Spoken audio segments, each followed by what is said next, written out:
Hi friends, నేను మీ భాస్కర్ మేకల. So మొత్తానికైతే కెప్టెన్సీ కంటెండర్స్ అయితే 6 ఉన్నారు కదా.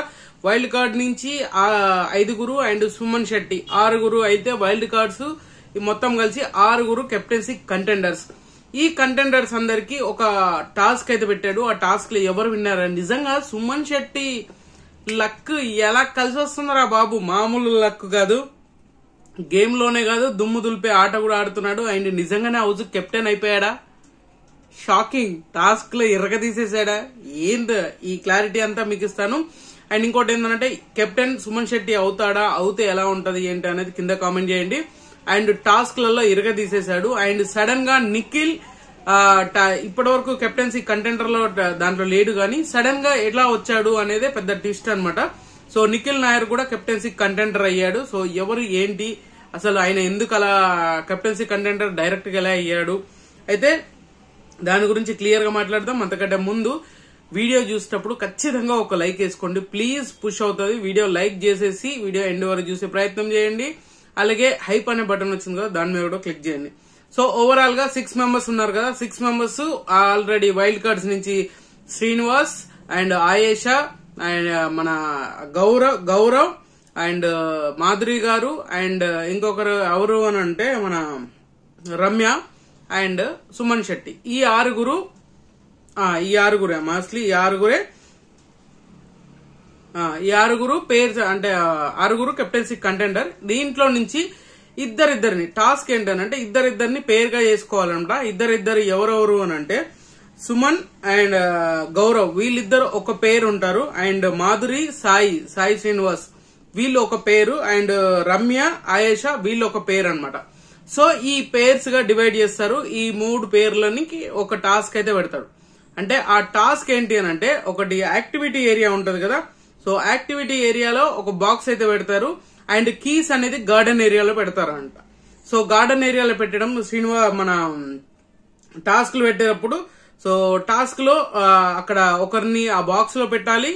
ఆ బాక్స్ క్లోజ్ చేస్తారు. బయటకు వచ్చేసి ఆ బాక్స్ కీ ఏదైతే ఉందో ఆ కీ అనేది వీళ్ళు వెతికి కరెక్ట్ కీ అనేది తీసుకురావడం, ఇది ఒక టాస్క్. ఈ టాస్క్ లో సుమన్ శెట్టి గౌరవ్ వీళ్ళు చాలా బాగా ఆడారు. అండ్ మాధురి శ్రీనివాస్ వీళ్ళు బాగా ఆడారు. రమ్య ఆయేషా వీళ్ళిద్దరు కూడా బాగా ఆడారు. తీరా చూస్తే ఏమైపోయింది అని అంటే, కంప్లీట్ గా ఒకరు అక్కడ ఆ బాక్స్ లో ఉన్న వాళ్ళు ఎవరు అని అంటే, మాధురి ఉంది. మాధురి ఆ బాక్స్ లో ఉంటది. అండ్ సుమన్ శెట్టి బాక్స్ లో ఉన్నాడు. ఆయేషా కూడా బాక్స్ లో ఉంది అనంట. సో 3 బాక్స్ లో ఉన్నారు. 3 గౌరవ్, శ్రీనివాస్ అండ్ రమ్య వీళ్ళు ఆ కీస్ వెతికే పనిలో ఉంటారనమాట. సో ఈ టాస్క్ లో నిజంగానే చాలా ఇంట్రెస్టింగ్ గా, సో గౌరవ్ చాలా బాగా ఆడుతున్నాడు అని చెప్పాం కదా. సో గౌరవ్, సుమన్ శెట్టి వీళ్ళిద్దరు ఈ టాస్క్ లో విన్నర్స్ అయ్యారంట. సో ఈ టాస్క్ లో విన్నర్స్ అంటే మామూలుగా కాదు కదా. సో ఒక రేంజ్ లో ఇంట్రెస్ట్ క్రియేట్ చేసినట్టే. సుమన్ శెట్టి గారు ఓవరాల్ గా ఫస్ట్ టాస్క్ వచ్చేసరికి సుమన్ శెట్టి గౌరవ్ వీళ్ళిద్దరు గెలిచారు. మిగతా 4 డిస్క్వాలిఫై అంటే ఆ టాస్క్ లో నుంచి అవుట్ అయిపోయారు. ఇప్పుడు ఫైనల్ గా ఉంది ఏంది, ఈ ఇద్దరిటికే టాస్క్ పెడతాడా బిగ్ బాస్ అంటే, ఒకవేళ ఈ ఇద్దరికి పెట్టే ఛాన్సెస్ కూడా ఉండే. కానీ ఇక్కడ నిఖిల్ నాయర్ ఒక ఇంట్రెస్టింగ్ ఫ్యాక్టర్ క్రియేట్ చేశాడు. ఈయనకి ఏదైతే పవర్ ఉందో ఆ పవర్ తోటి మనోడు డైరెక్ట్ గా కెప్టెన్సీ కంటెండర్ అయ్యాడు. సో ఇప్పుడు ఏంటి అని అంటే, కెప్టెన్సీ కంటెండర్ అయ్యాడు అని అంటే, ఇప్పుడు ఎవరు మెయిన్ గా మాట్లాడుకుంది, సుమన్ శెట్టి, గౌరవ్ అండ్ నిఖిల్ నాయర్. వీళ్ళు 3 కెప్టెన్సీ కంటెండర్ అనమాట. సో వెరీ ఇంట్రెస్టింగ్ ఫ్యాక్టర్ కదా. సుమన్ శెట్టి ఫస్ట్ టాస్క్ లో ఏదైతే కెప్టెన్సీ కంటెండర్ కోసం టాస్క్ ఆడారో ఆ టాస్క్ లోనే వెళ్ళిపోతాడు. అలాంటిది ఫైనల్ గా ఆయన అక్కడి దాకా వచ్చాడు. అక్కడి నుంచి డైరెక్ట్ గా గౌరవ్ తో కలిసి ఈయన గేమ్ ఆడి ఈయన కూడా ఇక్కడ ఖచ్చితంగా గెలిచేసి కెప్టెన్సీ కంటెండర్ అయిపోయాడు. సెకండ్ టాస్క్ లో కూడా విన్నర్ అయిపోయి. సో చాలా ఇంట్రెస్టింగ్ ఫ్యాక్టర్ కదా. నిజంగానే సుమన్ శెట్టి ఒక హౌస్ కి కెప్టెన్ అయితే మీ పరిస్థితి ఏంటి, మీరు ఏమనుకుంటున్నారు?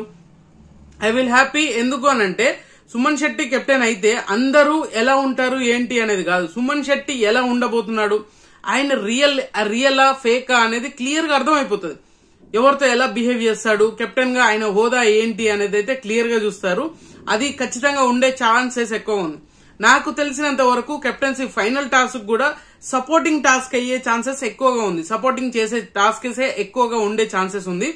దాంట్లో ఖచ్చితంగా సపోర్టింగ్ టాస్క్ లో వస్తే సుమన్ శెట్టికి సపోర్ట్ చేసే వాళ్ళు గట్టిగా ఉన్నారనుకోండి, బికమ్ ఏ కెప్టెన్.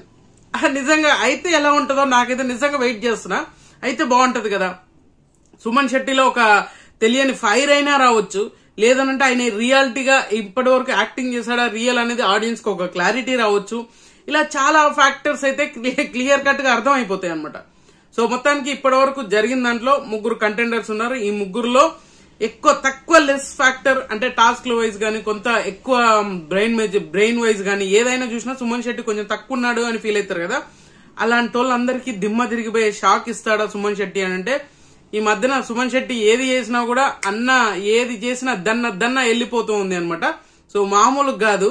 సో ఈ టాస్క్ కూడా చాలా ఇంట్రెస్టింగ్ గా ఉంటదంట. సో మనం అనుకున్న దానికంటే ఎక్కువ ఇంట్రెస్ట్ క్రియేట్ చేయబోతుంది. ఆ బాక్స్ లో వీళ్ళని పెట్టేసి ఆ బాక్స్ లాక్ తీయడం అనేది కూడా చాలా దాంట్లో జరిగినాయి, కానీ మనుషుల్ని పెట్టి లాక్ చేయడం అనేది లేదు.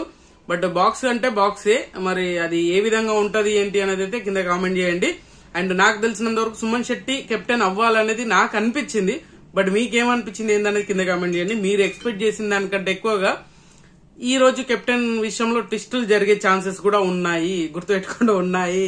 సో కెప్టెన్ ఎవరు అవ్వాలనుకుంటున్నారు? ఐ థింక్ నాకైతే సుమన్ శెట్టి అనుకుంటున్నాను. మీకు ఎవరు అనుకుంటున్నారు అనేది కింద కామెంట్ చేయండి. సో ఖచ్చితంగా మీకు ఎనీ అప్డేట్ ఉంటే ఖచ్చితంగా మీకైతే అప్డేట్ చేస్తూ ఉంటాను. అండ్ చాలా మంది కెప్టెన్సీ కంటెండర్ తనుజ కూడా అయింది అని అన్నారు. అవన్నీ కాదు, కొంతవరకు కొన్నిసార్లు ఏమైతే అంటే అక్కడ ఇన్ఫో కూడా అలాగే ఇస్తారు. సో దాన్ని బట్టి మీకు చెప్పాలనే ఆతృతతో అందరూ చెప్తారు. దాన్ని మిస్అండర్స్టాండింగ్ చేసుకోకండి ఎవరు చెప్పినా కూడా. సో వాళ్ళకి వచ్చిన ఇన్ఫో ఫస్ట్ చెప్పింది తనుజ పేరే ఉంది, తనుజనే ఉంటది అని అనుకున్నారు, కానీ అది మిస్ఫైర్ అయిపోయింది అనమాట. సో అలా కొంచెం కన్సిడర్ చేసుకోవాలి. కొన్ని విషయాల్లో ఖచ్చితంగా తప్పు అవుతాయి. ఎవరైనా 100% ఇవ్వడానికి 100% చేయడానికి ఏం లేదు అక్కడ. సో అది గుర్తుపెట్టుకుని మైండ్ లో పెట్టుకుని మాట్లాడడం బెటర్. అండ్ ఖచ్చితంగా ఈ వీడియో మీకు నచ్చిందా కూడా నచ్చితే లైక్ చేయండి, షేర్ చేయండి, కామెంట్ చేయండి, సబ్స్క్రైబ్ చేయండి మర్చిపోవద్దు. And good luck.